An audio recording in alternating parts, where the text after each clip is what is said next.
Hello everyone! So, good evening Spain, good morning Philippines. So, ayan. Ito lang yung kakainin ko. Pipikar-pikar lang ako. Ayan. At mag-inom ng red wine. So, ayan, para makatulog kasi medyo maano yung pakiramdam ko. Ayan, para makatulog.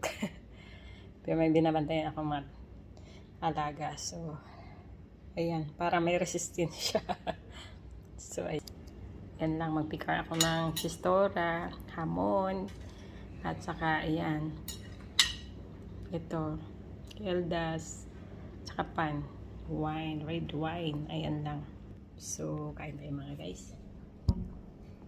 Yan lang yung kainin ko ngayon. Pikar. So, masarap to.